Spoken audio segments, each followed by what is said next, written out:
to Illegal Ham in the Face. But bro, where's the banjo?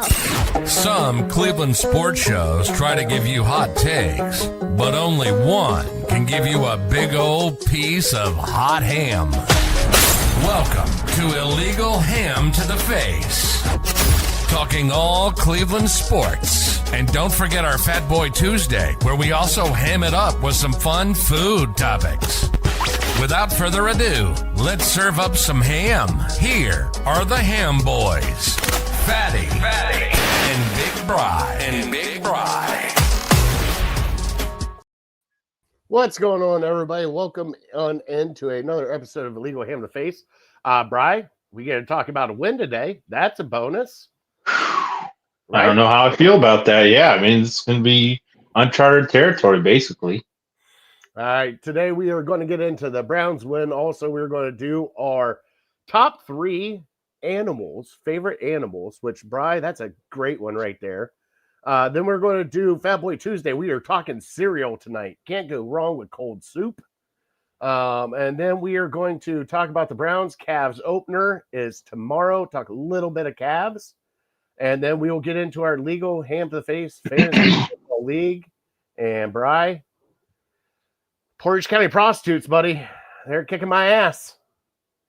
I saw that. Man, what a display. My God, they're a buzzsaw. We're going to have to do something. You're the commish. You're going to have to start sending out some fines to the Portage County prostitutes. I told you last week. He's like the Cavs. Legal play. Well, he's got to prove it in the playoffs. I mean, this is all great, but nothing means anything till about week 13. No, Justin's still stuck in the weather.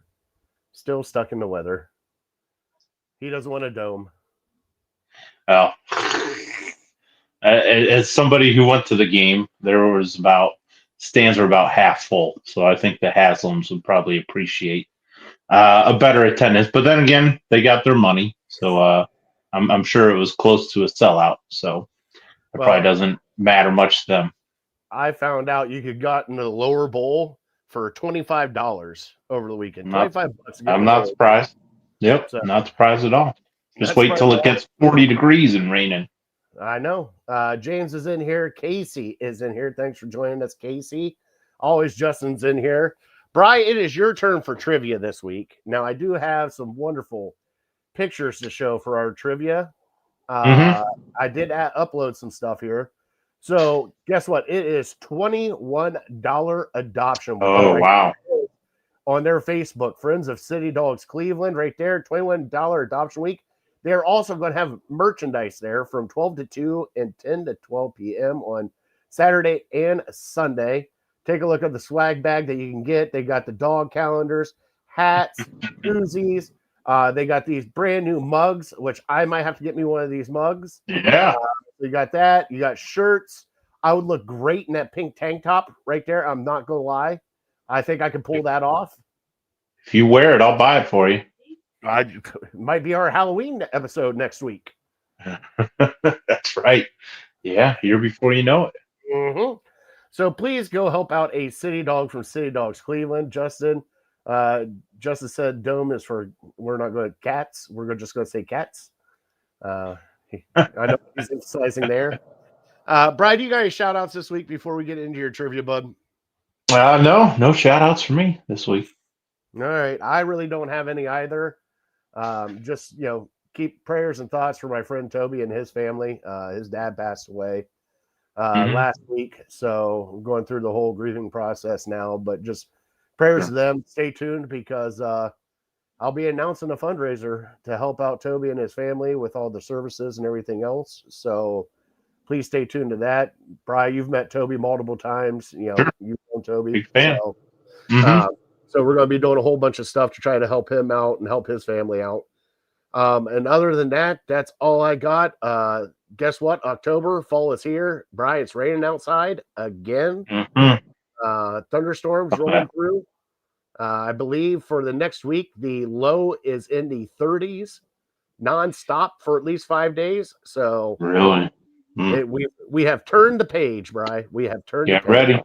Feels like football out there. I won't complain. No. Let me play the sounder, Bri. It's your turn for trivia, and then we will get into our show and have some fun tonight. Here is the trivia sounder.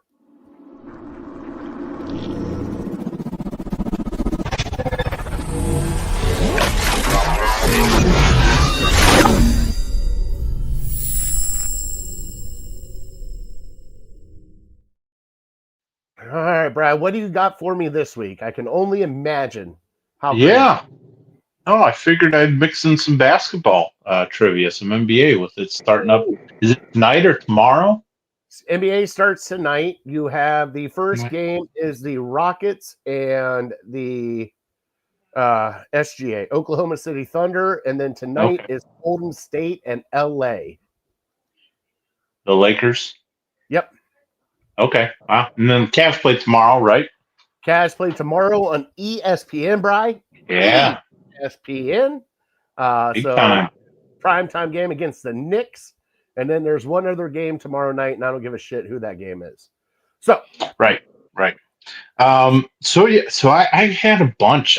For whatever reason over the last 24 hours, I came across a bunch of good trivia, and I'll probably forget about them, and they're probably not going to be very relevant come next week or the following week. Or one of them was Tom Brady and Dylan Gabriel were the only two quarterbacks in NFL history to have X amount of yards and X amount of touchdowns in their first 3 starts. So I was going to give you that one, comparing Gabriel and Brady, which I thought was a good one.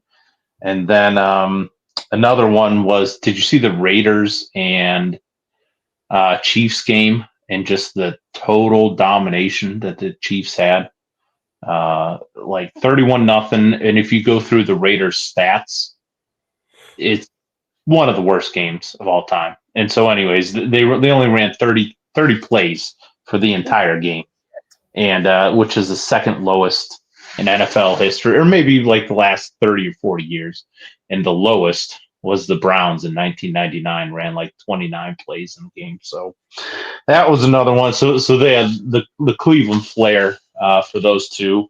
But my basketball one is kind of straightforward, and it's current, and it's just the Cavs starting out the season with the third best odds, according to Vegas, to win a championship. So give me the 2 teams ahead of them. all right, we'll call that here at the end. I'm pretty sure I can come close to. I know one of the teams. I don't know if Right. One team's pretty easy. Yeah, we'll find out about the other team. I got a little inkling though. Got a little little inkling. Mhm. All right, that's a great one, Bri. I like it. All right. I love basketball trivia. Mhm. Said the GOAT's calling games. Yeah, NBC is back, baby. No more TNT. NBC Right. and Peacock and ESPN. That's where you're going to be catching all those games. So, does that change anything for us with the FanDuel Sports Network? Do we still get all the Cavs games on there? You're talking to the wrong guy. I don't get that. I got Hulu Live. I've never gotten it. So By the hopefully way, something changes for me. our boy Zach Weiss just had the voice of the Cleveland Cavaliers radio and TV broadcast on his Across the Cavs. So go check that out. Great content there. I tried to smudge him up. I'm like, hey, why don't you give me that contact? Why don't you give Fatty that contact? John Michael, right? Michael, and then the broadcast for the radio is Jay Orfer or something. Hold on. Now I got to find it. Now I got to go scrolling, Bri. You know I don't like going scrolling. John You Alcorn. don't have to. Okay.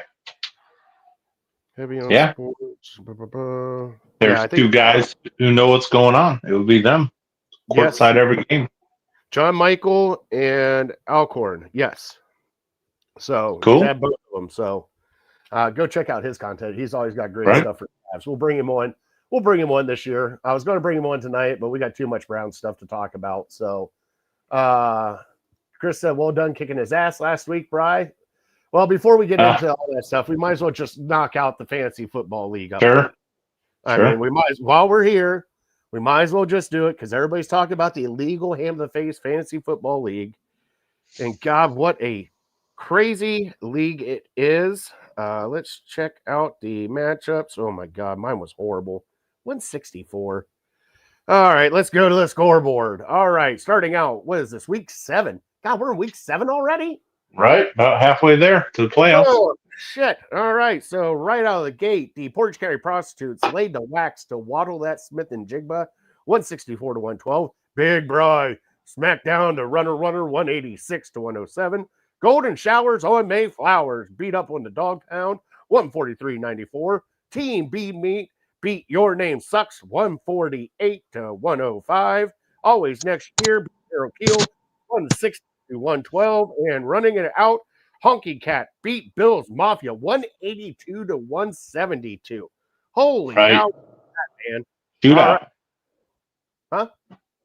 That was a shootout. 182 to 172. Here are your standings as of week 7. Portage County Prostitutes 7-0. Big Bry at 6-1. Always Next Year is at 5-2. And then we have Runner, Golden Showers, and Hero Kill at 4-3. We have Bills Mafia Dog Pound at 3-4. Honky Cat and Team Big Meat at 2-5. And then Waddle That Smith and Jigba and Justin Sucks 1-6. So, God, that was a lot, but I'm also 1-6, so I suck too. So that's all right. All right, let's get into the Cleveland headlines. Let's start talking some sports, Brian. Let's have some fun tonight.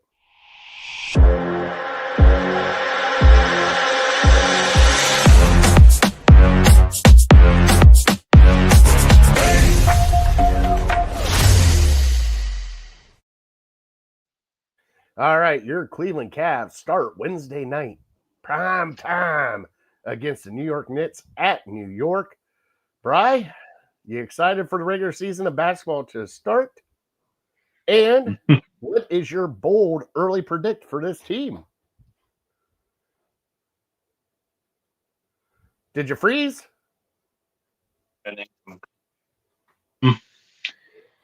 Yeah, I'm excited about just to have basketball back. And I think it'll be fun for a week or 2 or 3 or whatever. But I don't know. It seems like once we get into the meat of the season, once football goes away and we're like concentrating on this Cavs team, it's just going to be all about what can you do in the playoffs. And the cynic in me, as a Cleveland sports fan, has thought for a couple months now, maybe going back to April, May of last year, like the next relevant month for the city of Cleveland and their sports teams might be April 2026. Now, the Guardians gave us something fun to watch, at the end of September, and then giving us playoff baseball. That was something special and kind of got us all to buy back in on their team. But just with knowing what we knew about the Browns season and really not having our quarterback, if you're going to be honest with yourself.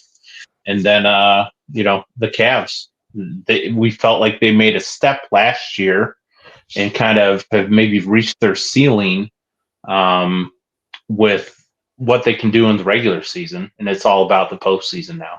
And especially with Halliburton going down, missing the year, for sure missing the year, I think. And then Tatum most likely missing the year. There's rumblings right now about he might be making back to the playoffs. But your window's never going to be more wide open than it is right now. And so, we got to get guys healthy. We're coming into the season a little banged up with Strus and Garland, and I think Hunter might be just dealing with some small injuries. But it's going to be a long season. We're going to have nights where we can get excited. I know it's going to be the national media, and even locally, we're going to be hyping up, Cavs and Knicks, because those kind of seem to be the top 2 teams right now in the East. But it's hard to get super all in excited because playoff basketball is just different.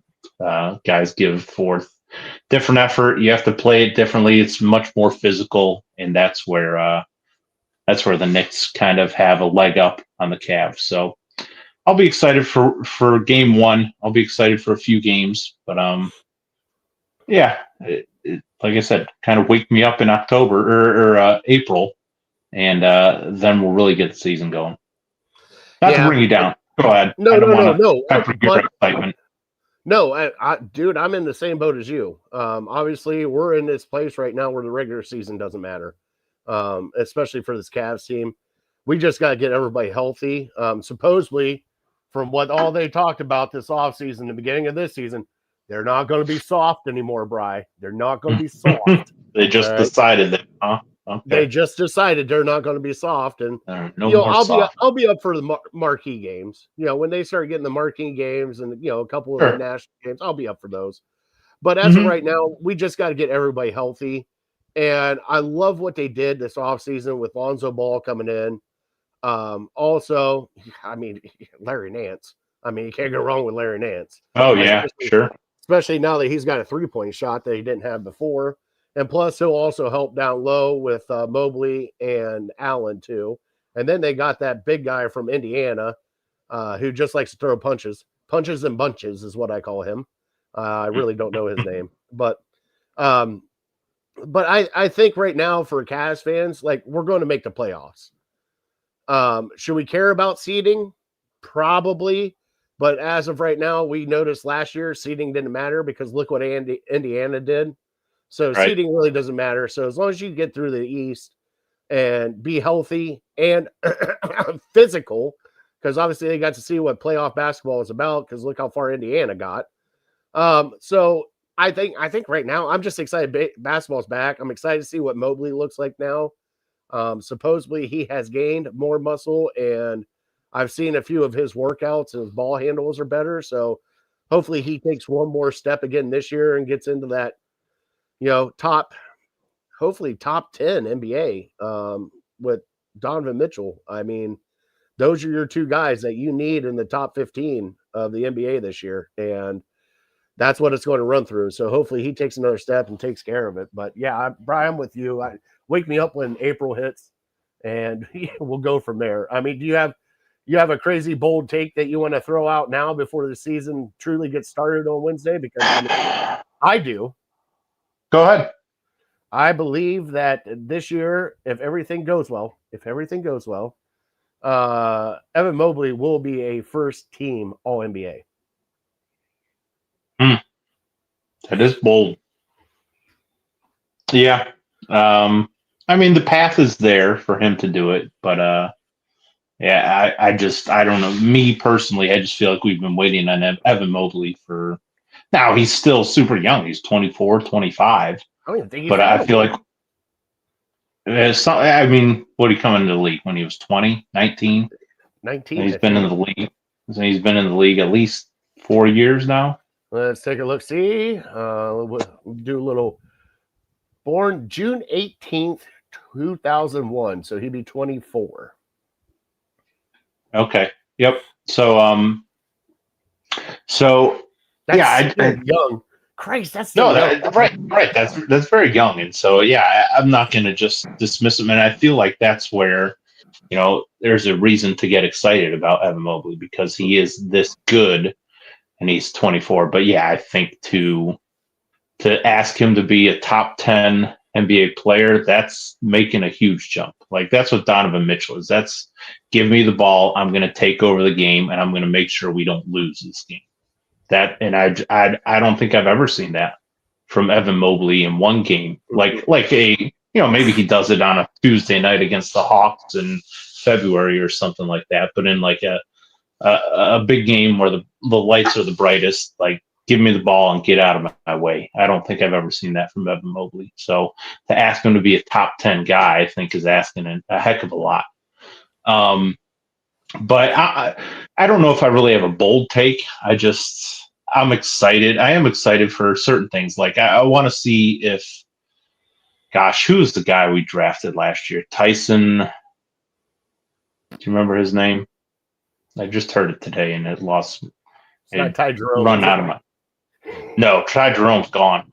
So that's another thing. Like we have to replace Ty Jerome. He was a guy. Well, I mean. We got Greg Porter. Hold on, let me pull up the Cavs roster now. That you got me laughing. And I want to say Tyson Chandler, but I know that's not the right guy. That's a guy from the 2000s. So as you're looking that up, like he did. We drafted him. What is Tyrese it? Proctor? No, although I forgot we even have him. Yeah, that's our draft pick. Our Oh, yeah. second Jalen round draft pick from Jalen Tyson. Jalen Tyson. Yeah. So We he's still a guy. We got Craig Porter Jr. Thomas Bryant is the guy that I was thinking of, the punches and bunches. Right. But Tyrese Proctor is the one they chose this year. I think he's a rookie this year, and he's a point He is. guard. And I'm excited about him, but I feel like he's going to be on the same path that Jalen Tyson was last year. Like, we're excited about him. We talked, and now he spent maybe more time in college and developing, and he's a little bit older. But like, we get excited about these guys, and when push comes to shove, they won't even get 1 minute in a big game. I feel like so it'd be nice to develop some of this young talent that we have. So Jalen Tyson, we can always use a bigger wing, a guy who can score. So if he can give us anything this year, I think that would be something that's exciting to see. You mentioned Ty Jerome. We're going to have to replace his production.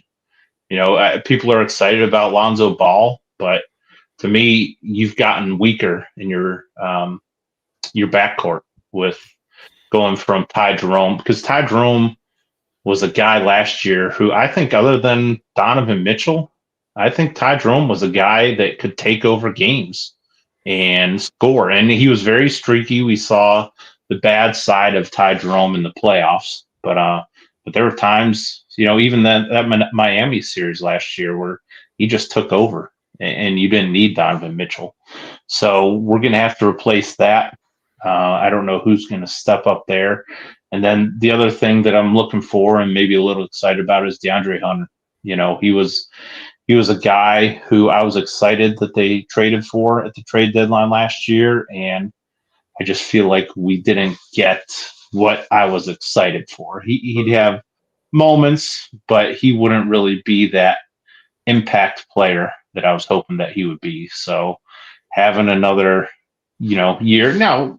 Let's not forget that in the playoffs, he'd only been with the team for a couple months at that point. So, and he was injured.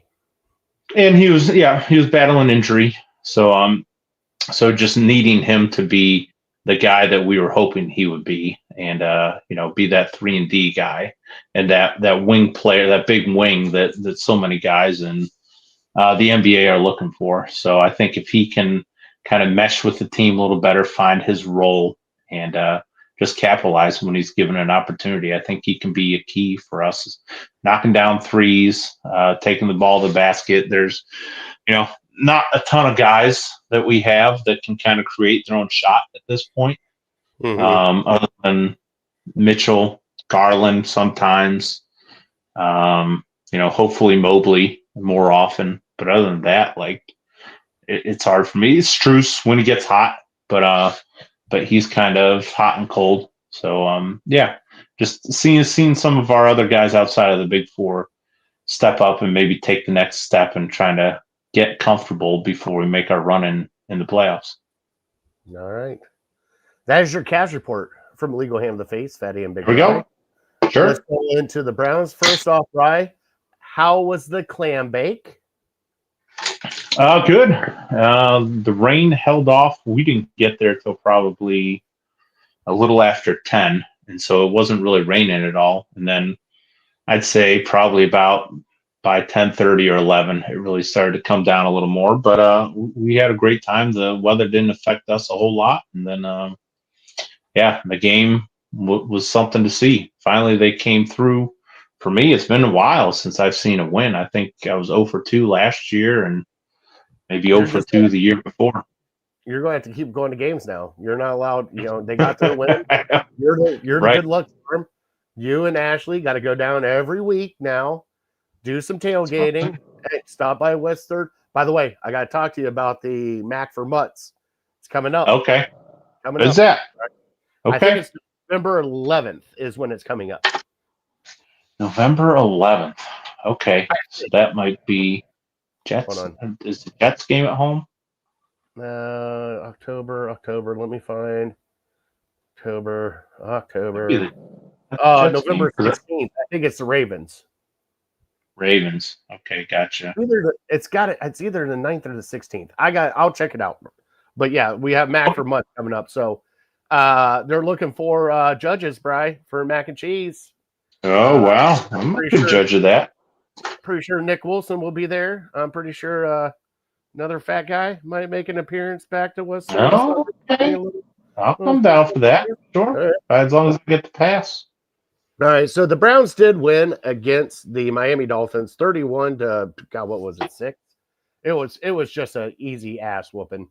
Brian, I didn't think it was going to be that easy. But the good thing is about the Browns blowing out somebody 31 to 6 is, Brian, guess what we get to talk about?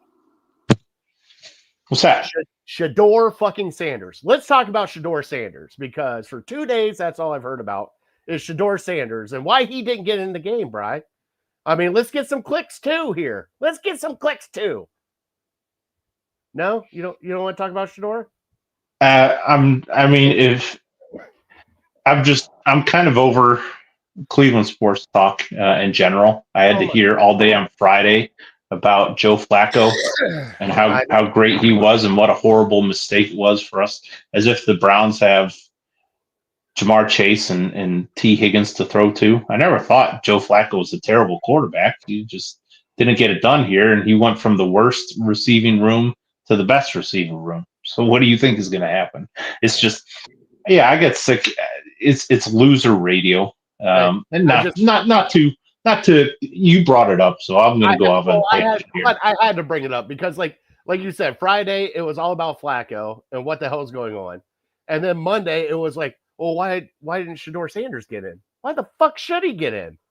It's a 31. You're letting Dillon Gabriel finish out a game and getting his first win. Why would you put Shedeur Sanders in there? Oh, well, he needs the reps. He doesn't need shit right now. And I understand you're tired of the Shedeur narrative right now, but there's going to come a time this year where you're going to be thankful that we have Shedeur Sanders, because it's going to be very bleak and there's going to be not a whole lot to look forward to. I mean, unless you think Dillon Gabriel is the answer. But unless you tell me we get 4 turnovers every game, then I'm going to be maybe a little skeptical on how our offense is performing. But yeah, it's getting tiring. I understand they're doing these topics that they know people are passionate about, like Shedeur Sanders, like Joe Flacco, like Baker Mayfield. If Baker Mayfield wins a game, we have to spend the entire next day talking about Baker Mayfield winning the game. Oh, Baker Mayfield beat the Carolina Panthers on a last-second field goal. Let's talk about that all show for 4 hours straight. I'm over it. It's loser radio. I told you, I texted you that. It's loser radio. Let's talk about the team. Let's talk about the future. Let's talk about the present. Let's not talk about what these other teams are doing or what our backups are doing or something. But I understand at the same time, yeah, 4 hours is a long time to talk about just the team and breaking down the game. So you gotta, stir up people's emotions by hitting on these key bullet points. I'm sorry, I just had to. It was just I had to throw it out there. Hey, we did win. It was 31 to 6. Bri, this is the game where the rookies shined. All of the rookies shined.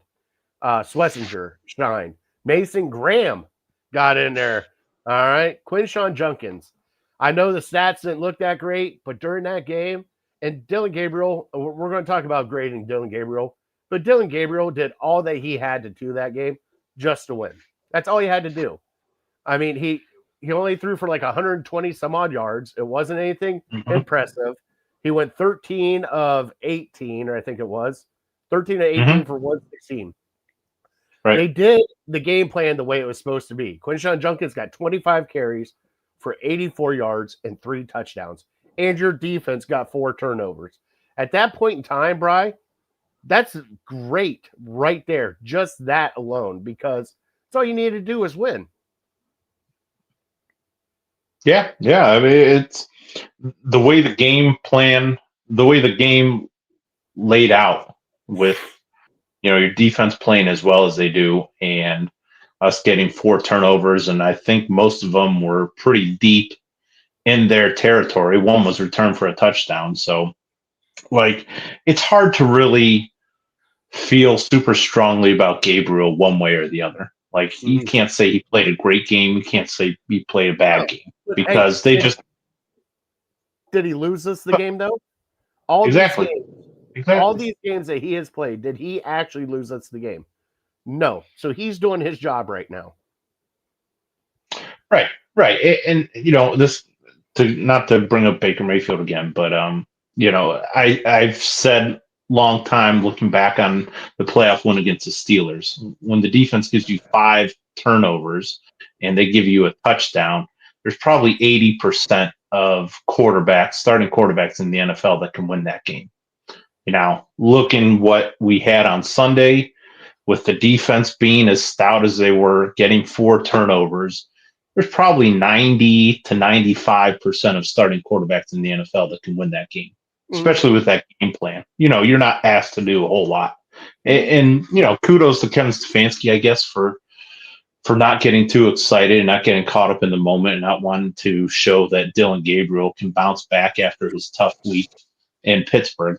And so he just handed it off and run the clock. And there's no way they can beat our defense. Like, our defense, we have a very good defense, but our defense at home, I feel like, is elite. Our defense, go look at the numbers. Now, maybe it's just teams are playing. Obviously, the Dolphins are 1-5, and they're about to give up on their season, so they're nothing special. But go back and look. Every game we've played at home, our defense has stepped up, and they just haven't gotten any support. Now they won 2 of them, and they should have probably won the 3rd. But that's an example of the defense just going out and winning a game for you and not leaving it up to the offense at all. I feel like, the offense had to make 1 or 2 plays. Well, but that's about it. Maybe not even that. The according to the stat line, the defense scored 7 points and the Dolphins scored 6. So that's all the defense set us up in field goal range a couple times other than that. So the defense basically single-handedly won you this game. Not to take anything away from the offense, but they just didn't have to do anything hardly at all.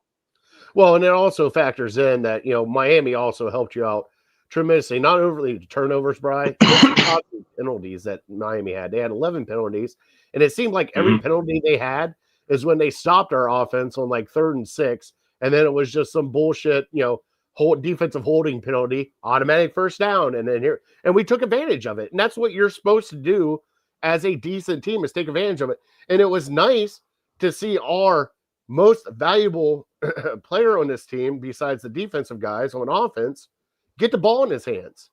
It was a Quinshon Judkins show. It really was. And it was Wildcat. As soon as they got down to the goal line, it was Wildcat, give him the ball. And from the rumors that we heard, at least for me, Sunday after the Steelers game, man, oh man, somebody went kind of nuts in the locker room, calling out his offense and everything else. A lot of people are saying that Stefanski just came in there and came unglued on his offense and said, this is not how we play. We need to play better. And Bri, the offensive line looked better.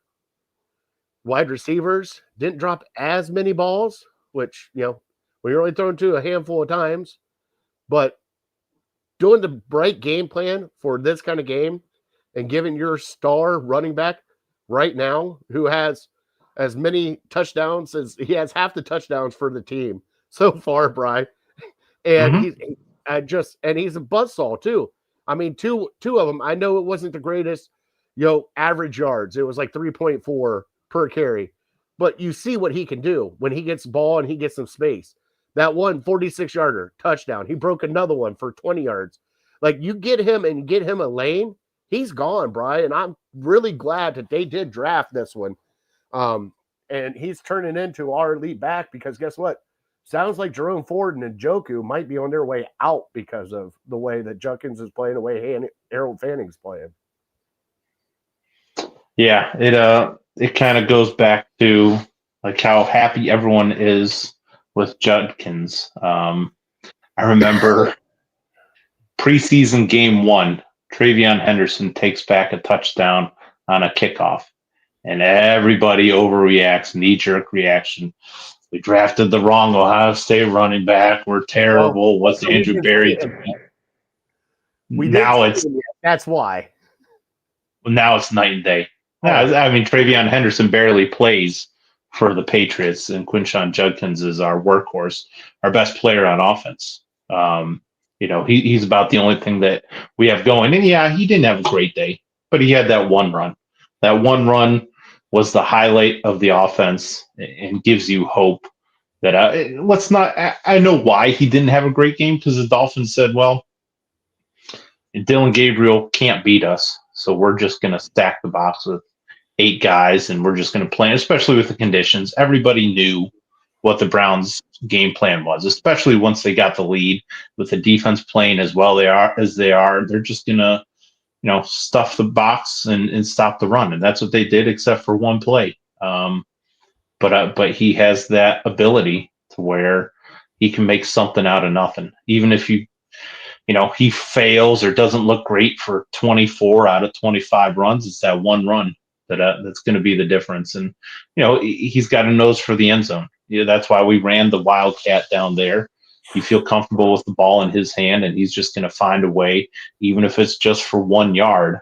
He's going to find a way to get into the end zone, and he did. So it was fun to watch him. And I think, there are a couple opportunities they had to get him the ball on pass plays and get him some catches, and he had space to make some plays after that, and they just didn't really find him. So hopefully they kind of go back and watch the tape and see that he's open, because he's not really a typical receiving running back. He's not Alvin Kamara or anything by any means. But hey, he can make plays. Yeah, neither was Chubb, but once he got the ball in his hands, you just got to throw it to him. Right. That was the frustrating part about Nick Chubb. Like, we all thought, just get the ball to Nick Chubb, even if, kind of like the Steelers did with Le'Veon Bell. Le'Veon Bell would have like 6 catches a game, and he wasn't anything special, but you just get him the ball in space. And so that was frustrating about Chubb. Might get 1 or 2 targets a game. So that it's a part of the offense that we need to unlock and just get your playmakers the ball in space. So hopefully that's something that's coming for this Browns offense. And also, Bri, kudos to special teams. Bojorquez, God, that signing of Bojorquez, and Bri, our kicker, he hasn't missed one in a very long time. I'm liking it. I'm liking it. We might have a kicker, Bri. Give it time. I'm not going to speak too soon, but we might have a kicker, Bri. I know. All right. So yeah, Bri, I'm excited. We're 3 games into the Dillon Gabriel experience, and everybody's like, how would you grade Dillon Gabriel? How would you do that? Right now, for me, Dillon Gabriel is, I would say, just okay, Bri. I mean, he's not flashy. He's not going to be flashy. If I had to grade him so far on all these games together, I would probably give him a C+, because he hasn't committed any turnovers, even though a couple of them he probably should have, but he hasn't committed any turnovers. He's most of the time done the smart thing with the ball. How would you grade Dillon Gabriel so far this season? I think that's fair. C+ is fair. Just given now, if we took him at number 2 and he was a first round pick, your scale would change a little bit. But for a 3rd round pick, who not a whole lot of us were expecting much from him, the Vikings game, he looked pretty good. Maybe it was his best game.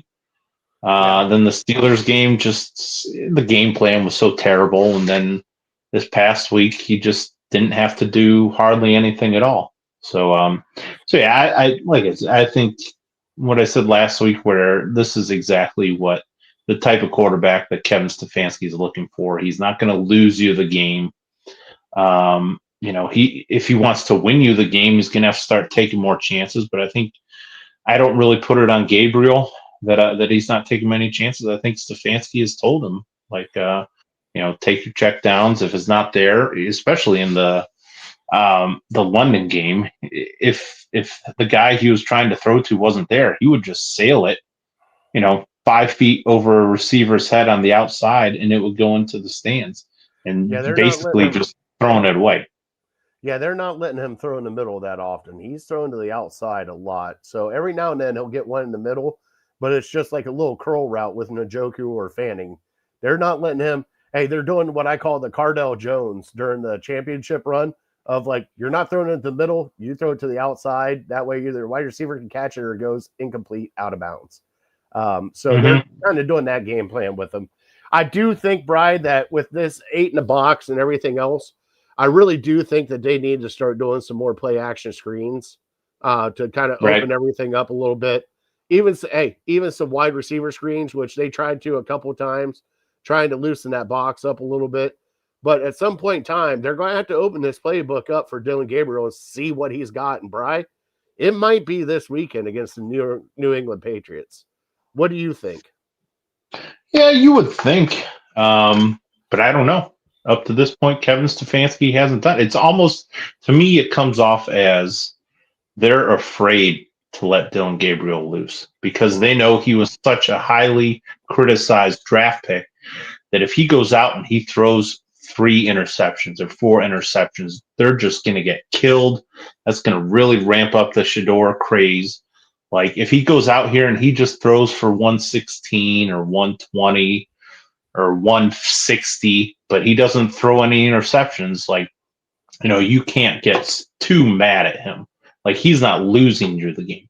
No, he's not winning you the game, but he's not losing you the game. So if he were to go out and just throw picks all over the field, I think then really that would make them look bad.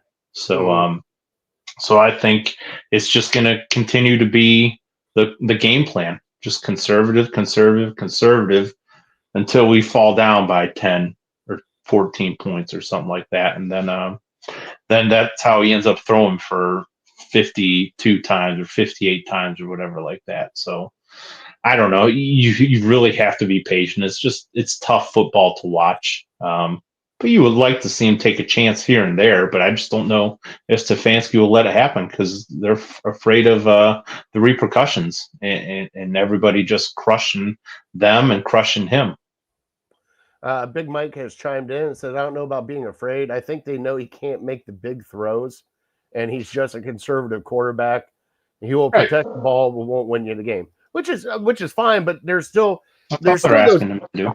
Yeah, but there's still intermediate passes that you have to do. I mean, look at Patrick Mahomes. 100%. Look at everybody else in the league. Yeah, I know everybody's playing this, 2 deep safety, but still you got 5 to 15 yards in front of you that you can pass and get chunk plays.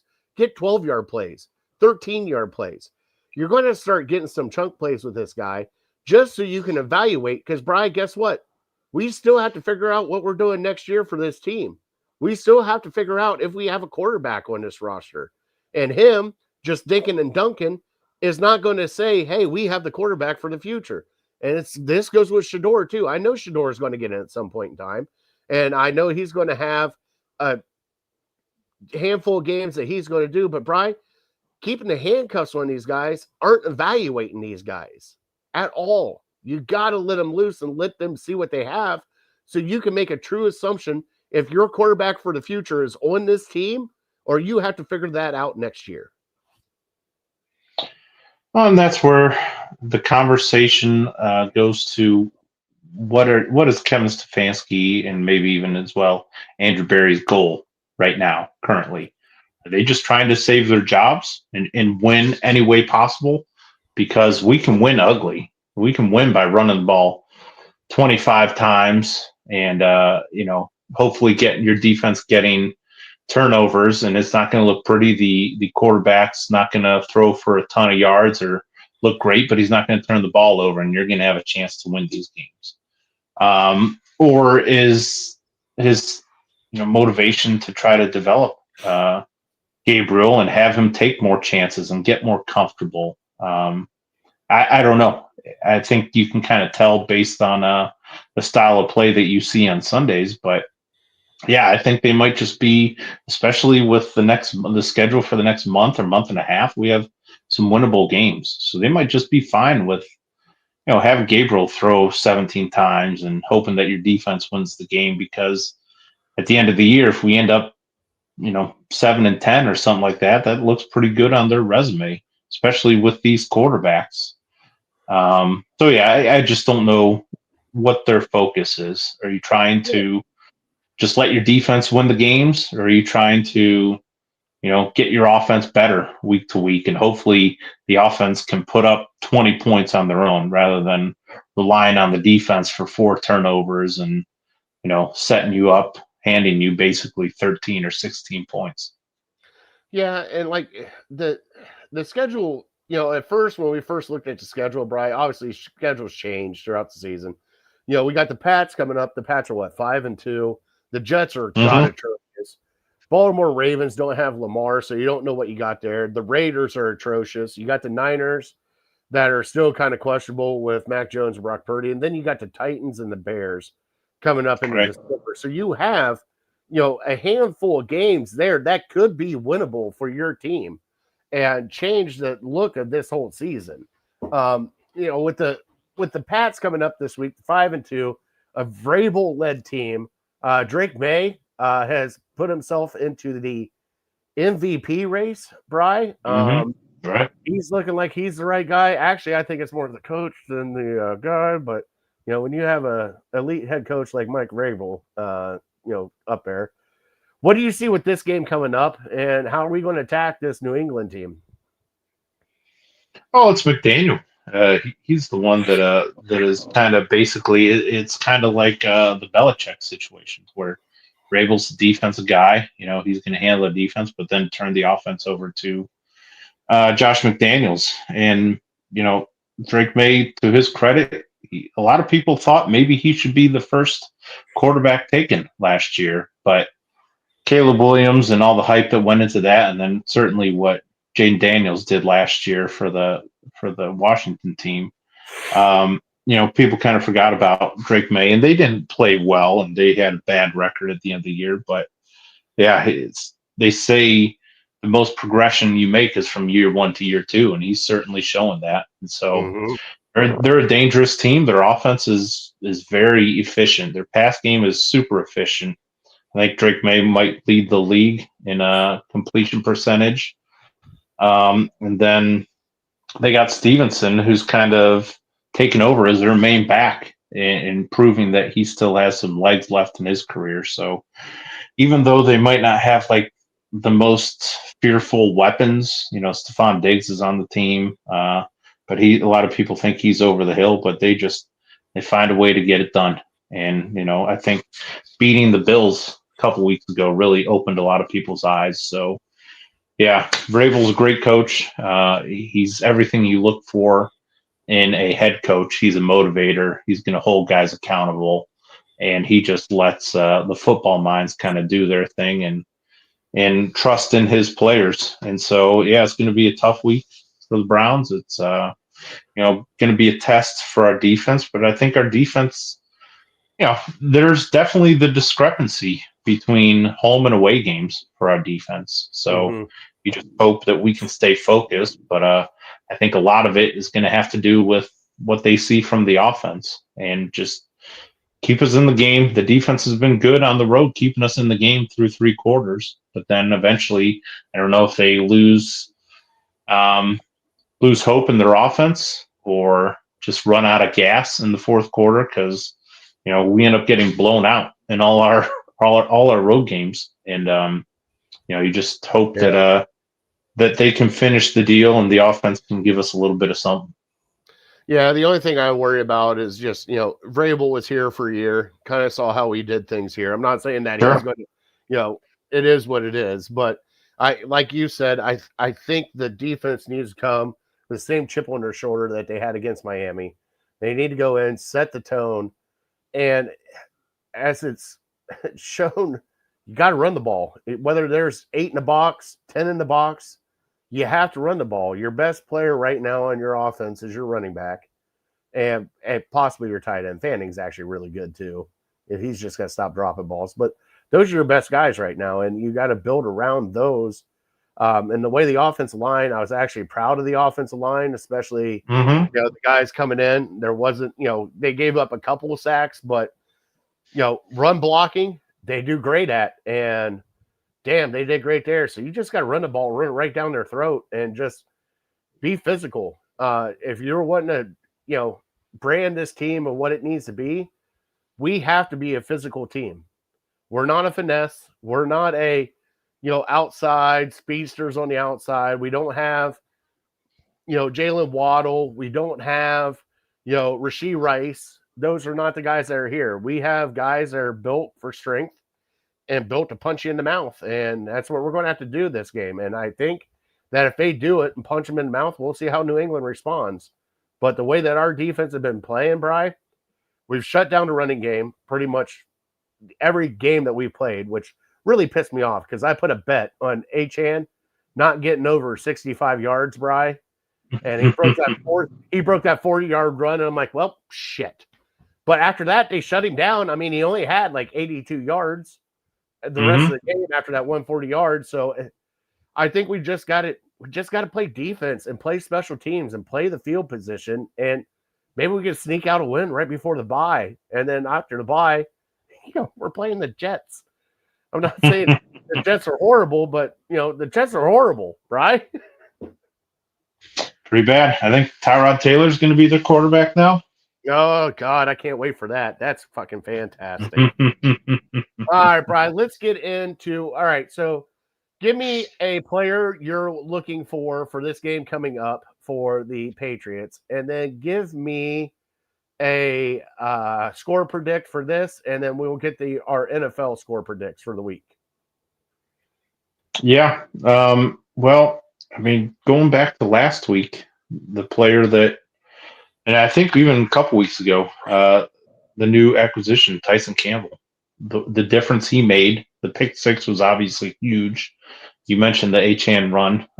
There's basically one guy on our team that can track him down, and that was Campbell. And so it saves a touchdown there. So, he's been making us forget all about Greg Newsome. So, if you're looking to give Andrew Berry credit for some of the trades he's made, even though a lot of people were dumping on him for the Flacco trade, that one looks to have worked out. So if Campbell can, manage his side of the field, they don't want to throw at Denzel Ward because he's just he's the warden. He shuts down half the field. So if we can have another cornerback just kind of taking away their outside guys, I think that would be huge. And then one other guy who I kind of forgot we had, I don't think we've ever mentioned his name on this podcast. You don't hear his name a whole lot, but he made a couple of huge plays this past week. Rayshon Jennings. The fumble recovery, the pick that's made it an easy touchdown for us at the end of the game. If he can make plays like that, geez, I think that's what you're going to need. You're going to need to win the turnover battle again. And you're going to need to make a play on special teams, be it forced fumble recovery, maybe kicking a 58-yarder or something like that, to where you don't really expect us to do it. But it could also be just not having that huge blunder that we've had recently with our road games for our special teams. So if you can do those two things, I really think you minimize the impact that the offense has. Because I don't expect our offense to put up 400 yards or anything like that. I think I texted you, we had 189 yards and somehow we had 31 points. Yeah. in the fourth quarter, which is just unheard of for that little offensive production and that many points on the board. So eventually, I don't think we can continue that. But yeah, the defense is going to have to make plays, and the special teams is going to have to make plays, and I think that's kind of your path to winning this game, because I don't think the offense is quite ready to really put forth a winning effort or win you a game at least. Bobby G chimed in. So what has Vrabel done to earn elite status? He's never won the conference, let alone a Super Bowl. And I get that. I personally like Vrabel as a head coach. Fair. That's fair. And it's fair. And it's fair. But would you rather have Vrabel or Stefanski, Bri? That's tough. I would probably lean Vrabel just because I think he's more of a head coach. You can make the argument that Stefanski is a better football mind, but when I think of a head coach, I think of a motivator. I think of an ass kicker. I think of somebody who's going to hold his team accountable.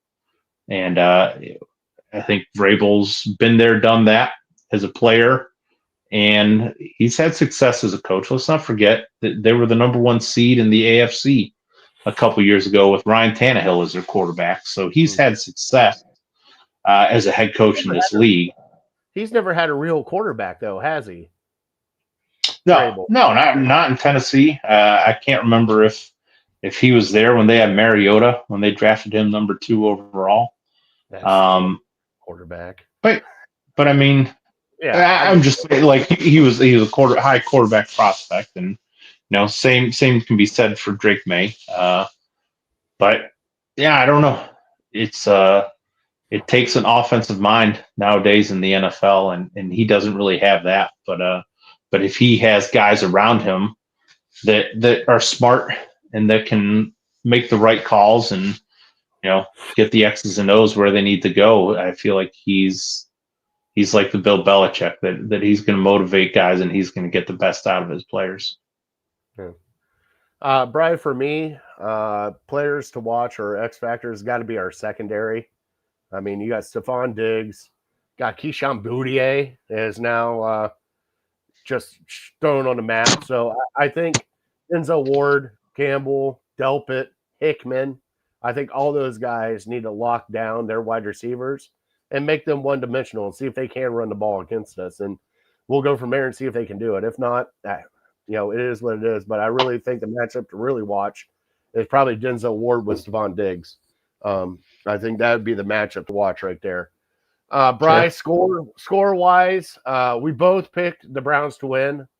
Last week, we got a win there. Bry, I will go first on this one. You know something? I'm feeling generous, Bry. Feeling generous on the Browns. I'm going to go another Browns win, Bry, but I think it's a closer one. And I think they're off this 17-point schneid that they're on. Okay. I'm going to go Browns 24, Patriots 21. I like it.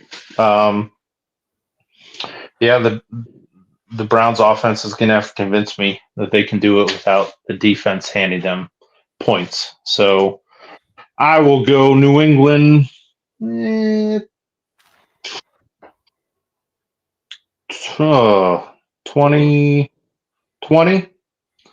Browns 16. Okay. All right, Brian. Thursday night, we got the Minnesota Vikings at the LA Chargers. Thursday night at 8:15. Brian, give me the Chargers on this one. Let's go Chargers 31, Vikings 24. All right. I'll take Minnesota. Minnesota 27 and Chargers 24. Okay. Oh, Sunday night. The Pack gets to go to the hated Steelers. Green Bay Packers at Pittsburgh. Sunday night, 8:20. Brian, you want to go first on this one?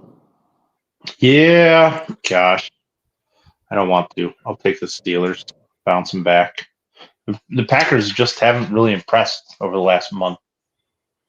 Give me Packers 20, Steelers 21. All right. Like I said on this show many times before, I will never pick the Steelers. Give me the Pack 26, Steelers 20. And finally, Brian, one Monday night game. This might be a fun one to watch, Brian. The Washington Commanders at Kansas City. Who do you got here? I'll go first. Having Rashee Rice back just gave a freaking lightning bolt to this Kansas City team, and Brian, they are on a roll. I'm going to go Kansas City 35, Washington Commanders 14. Yeah, I think Jaden Daniels is questionable for this one. I think it doesn't sound like he's going to play. So I mean, that kind of decides it right there. Give me Kansas City. Oh, I think it's more workman effort. Kansas City 24, Kansas City 23, and Commanders 14. All right. We'll see how those turn out. All right. Bri, you ready to talk some breakfast cereal? Yep, you go for it. All right. Here we go.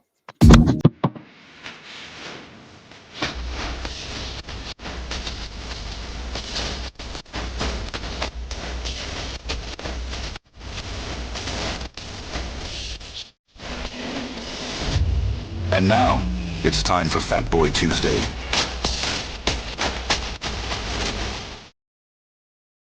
Heck yeah, it's time for Fat Boy Tuesday. We love talking food on this show.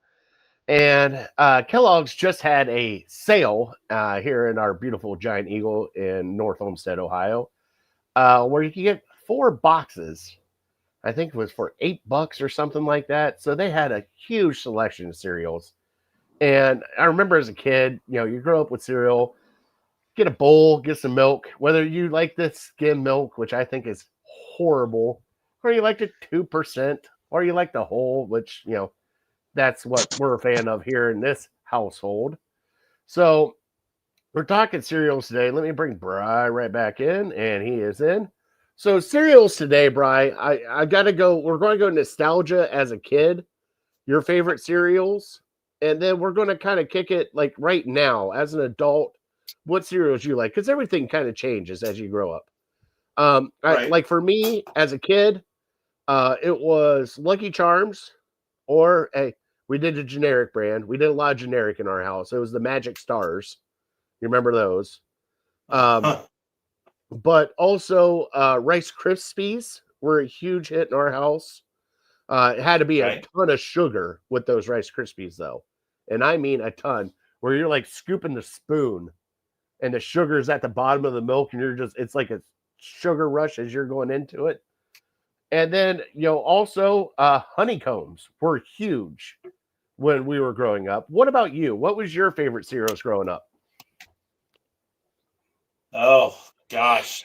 I think I'm with you. Lucky Charms was a big one. Fruit Loops, I think of. Oh God, yeah. We had all the time. Golden Grams. I don't know if they still make those. Oh yeah. Oh yeah. Golden Grams, Cinnamon Toast Crunch was a big one in our house. That's a huge one right now in our house, is Cinnamon Toast Crunch. And then I kind of as I got older, middle school, high school, I really started to like Smacks. I haven't had them in forever. Dude. Oh, I forgot how good Smacks are. Yeah. Oh, damn it. No, I'm hoping they still make them. I think they do. Oh, they got to make them. They have but to. Easily, I could eat 3 bowls of that and not think twice about it. God, I forgot about Smacks. That's like honeycombs were like our favorites growing up. Like even like growing up for me, it was like always peanut butter Captain Crunch. I always loved that. Tore the shit out of the roof of your mouth, but it was the greatest thing ever. Forgot Fruity Pebbles and Cocoa Pebbles. Dude, you can't go wrong with either of those. What was it? Count Chocula? Huh. What was that? Cocoa Puffs. Was it Cocoa Puffs or Count Chocula? Count Chocula was. Oh yeah, I remember Cocoa Puffs. Yeah. I know what you're talking about, Count Chocula, but yeah. I can't remember what that was like. I can't remember. So like right now, my kids are into Lucky Charms, heavily into Lucky Charms. Yeah. Heavily into Cinnamon Toast Crunch, Fruit Loops, obviously. Reese's, the Reese Puffs. Yeah. They're into that. And the Honey Nut Cheerios. Now, I'm going to throw a different Cheerio. The Apple Cinnamon Cheerios were always a fan in our house also. Jacks? Wasn't it Apple Jacks? Fucking Apple Jacks. Now you're taking me down memory lane, buddy. Like, I just remember all the cereals that you just walk down the aisle and you just start picking out what one you thought you liked. Like, now there's some that I don't like now, and this is where we're going to get into this a little bit. As an adult now, I can't do Lucky Charms anymore. I just can't. Oh, no? No. It's just something, it's something with the marshmallows and like biting into them. Like I'm starting to get the goosebumps now. Like you just Oh that yeah. yeah. Like I can't You do gotta it. let them soak a Everything little else, bit. still I can't do them. I just not a fan of Lucky Charms anymore, bud. Um, huge fan right now of Raisin Bran. Mom's here. Mom, we're talking cereal. You got to get in on this one. So we talked about your Cheerios, your apple cinnamon Cheerios. Were you a fan of Wheaties, Bry? No, we never really did Wheaties, but we did do frosted mini wheats. Okay, what about Frosted Corn Flakes? Frosted Flakes. Oh yeah, absolutely. Big time. Tony the Definitely Tiger? that. I think of probably the two most like unhealthy. Basically, those dessert that you put milk on. Mm, Cookie Crisp. Do you remember Cookie Crisp? I remember Cookie Crisp. God, yeah. Chocolate chip It was cookie. it was famous Amos cookies that you put milk on. Exactly. And then Rice Krispie treats.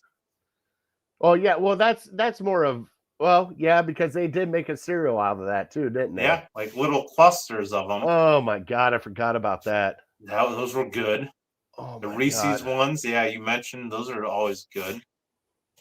I'm bringing up some cereals now so we can get really into it. Oh my God, Honey Smacks is here. Oh, Crunch Berries. Were you a fan of Crunch Berries, Bry?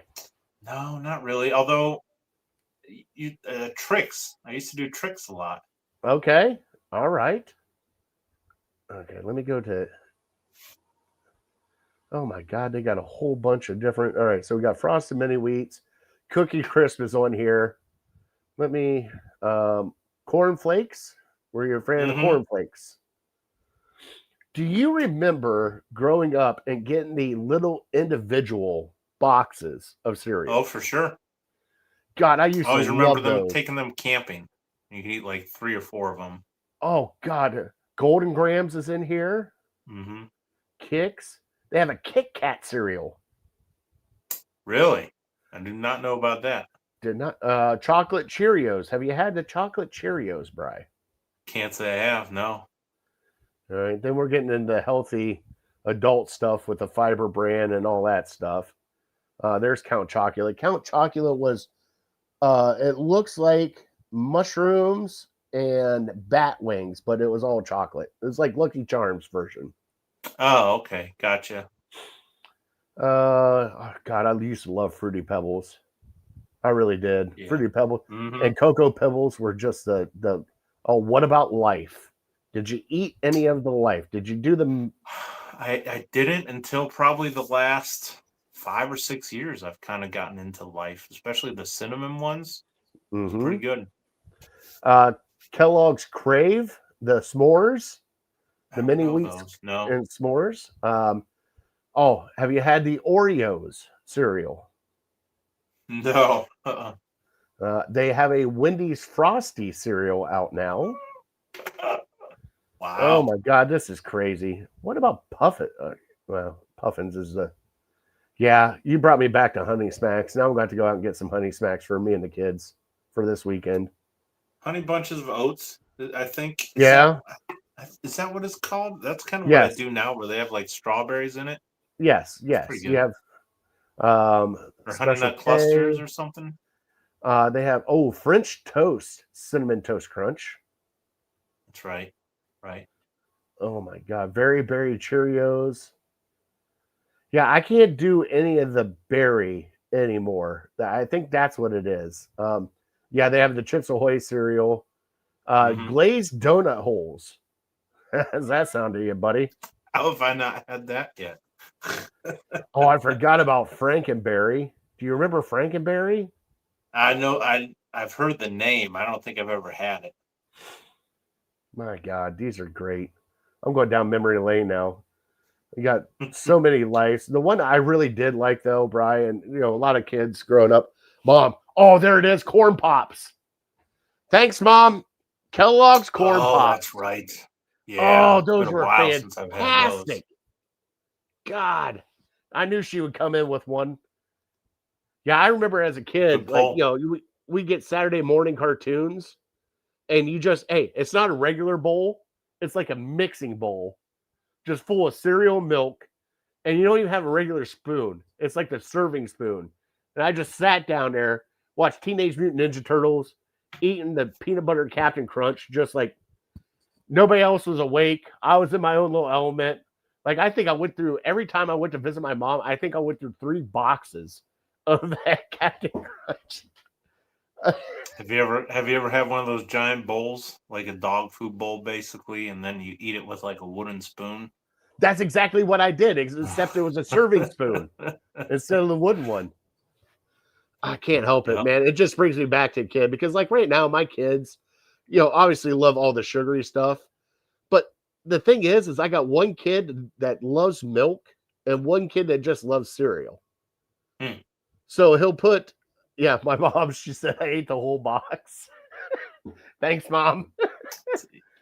Easy to do. Especially One with leads to those two, boxes. 2 leads to 3. That would be my breakfast Saturday morning. Everybody else would be asleep. I'd be up before everybody, and I'd kill off that entire box. But like right now, like my kids, I got Charlie that just loves eating Fruit Loops, Cheerios, stuff like that without milk. That's like a snack for him. And then I got Alex that just goes, I need more milk. And then he would just drown everything. But Bri, is there any other cereal that you really love that you had to put on your list? I was on a kick for a while. I don't know if they still make them, but maybe 10, 15 years ago. I mean, when I was in my single days, I used to eat 2, 3 bowls of cereal for dinner sometimes. As long as you had enough milk, that was always the problem. Make sure you have enough milk. Honey Nut Chex was really good. Oh, okay. That was something that was kind of new. I want to say maybe 10 or 15 years ago. Other than that, I can't. You're making me like we have, I think, at least 4 or 5 boxes down in our storage of cereal. So I'm gonna have to go rate it after the show. You're So going to I'm have just to, buddy. craving it right now. Because I love, so like my wife loves Raisin Bran. And I've always loved Raisin Bran. But, you have to make sure that you get the one with like the 33% more raisins in it. Because it just makes it better. Because you don't want to bite into that bite and not get a raisin. You just get all bran and you feel disappointed. Oh, God. Horrible days. If you guys have any cereals in here, God, Mom with the corn pops. I forgot how much I love corn pops. Any other cereals, hit us up on our socials at Ham Illegal. Let us know. I forgot about the Honey Bunches of Oats. Yep. It's always good. Very good. And then you had the the clusters now. It's kind of like Cheerios with the clusters, and I can't think of it. It's like the Honey Kellogg's Nut clusters. Yeah. God, they're so good. All right. So if you're in the comments, hit us up. I see Bri. Bri, is your phone dying or your earbuds dead? No, earbuds. I'm having an issue. They're not dead. Just for whatever reason, they're not connecting to my phone right now. Yeah, they don't like us. Bri, let's get into our trivia, and then we'll do our final top 3 animals. All right. So trivia, you asked me an NBA question. So let's do that.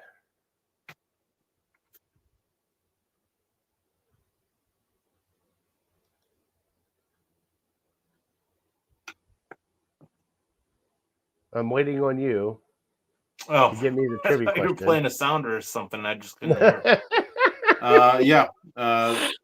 The 2 teams that are ahead of the Cavs for highest odds to win a championship. It's got to be one of them's got to be Oklahoma City Thunder, right? Right. Oklahoma City Thunder. I'm going to go out on a limb because they made a splash. What about the Houston Rockets?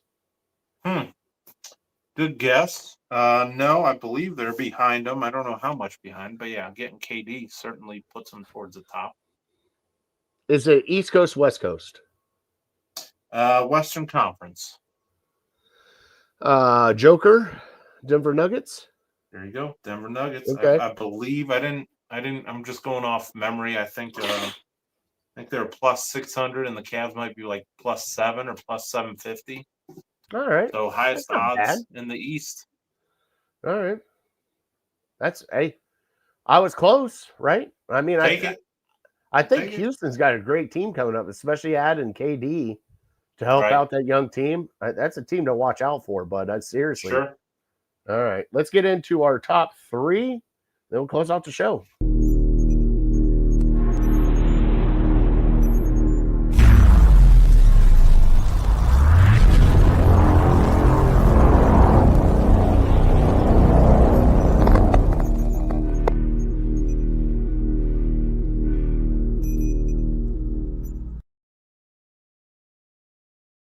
All right, Bryce. So we're doing top 3 animals now. Now, are we doing wild animals? Just very broad. Your favorite animals. Well, because dogs and cats are always in there. Well, then Can we at put 'em least the take out top. dogs and cats? You're taking away my number 1. All right, fine. Take it away. Well, it's just obvious that everybody loves dogs. I know you're a dog person. I'm a dog person. We love city dogs. We know that. Outside of dogs, then. Okay. Outside of dogs, cats are still dickheads. So let's get Mhm. into this. Do you want to go first and lay out your list for me, and then I'll prepare a little bit more? Sure, absolutely. Well, if you're taking dogs off my list, I need a new number 3. So I mentioned it earlier in the show to you, or before we came on. We used to love those Tennessee fainting goats. God, I love it. Just the videos, like I didn't think they were real when we first started seeing them. Like, I no way, know. that's a thing. Just scare the shit out of them, and they go, and then fall over. Yeah, like how much fun it was basically like a dog, but how much fun would you have? That's a party trick that you can show all your friends whenever they come over. So that's got to be up there. They're my number 3. My number 2. Whenever I go to the zoo, I got to see the lions. Yeah. So I'm always searching out just, I don't know, something about them. Maybe just being the king of the jungle, the power, maybe Lion King in the back of my head growing up. So that's my number 2. And then number 1, bald eagle. God Oh, bless okay. America. All right. So number 3 for me, Bri. This is gonna be fun for you. I remember as a kid watching a certain movie. Give me the orangutan as my number 3. Like What Dunstan movie's checks that? in. Dunstan checks in. I don't think You I ever remember saw he had that. a pet orangutan? And just I just there's something about orangutans that I can't help it. I love it. All right. I said, Bri, I'm sorry. Number 2 for me. Bri, gotta go with him. Give me that hog. I love pigs, especially a pot-bellied pig. Give me a pot-bellied pig right there. And Bri, number Big one or 1. small one? A little piglet or like just a lazy like 500-pound hog that doesn't move? No. The ones that you can keep in your house. The ones that you can treat as pets. I want one of those. Gotcha. Should I name him Bacon if I get him? Or is that just too much? Best pig name, Chris P. Bacon. Oh, that's Unmatched. I don't think you'll ever find a better one than that. All right. What about Honey Ham? Honey Ham is not. All right. Nope, and number not better. 1, Bri, number 1, and it spawns off probably one of the best videos I've ever seen. Also, we name our son this. Give me the honey badger. That's where I thought you were going. Yep. Honey badger. I have a kid that we have named the honey badger because he don't give a shit about anything. So give me a honey badger. I mean, Brian, come on. What is more awesome than a animal that can kill venomous snakes and not die? I forgot about the honey badger. That's pretty great. Also dolphins killing sharks and just being like super cool. I know That we is beat them true. this past week, but those are pretty awesome. Now we're going to go. What about a manatee? You a fan of manatees? I don't know what manatees do. I mean, It's they a look sea funny. cow. They don't do anything. They just Yeah. eat like we do. yeah, kind of our spirit animal, but I don't know a whole lot of what they do. Just float like me on a lazy river. You call me the manatee. Oh my God. All right. So everybody give us, all right. I'm going to put it out. What's your favorite animal? And I'm going to give our top 3 on social media and see if anybody else has some other ones that we could do next week. That's awesome, Brian. That's a great one tonight. That's a fun one to end the show one, bud. Mm-hmm.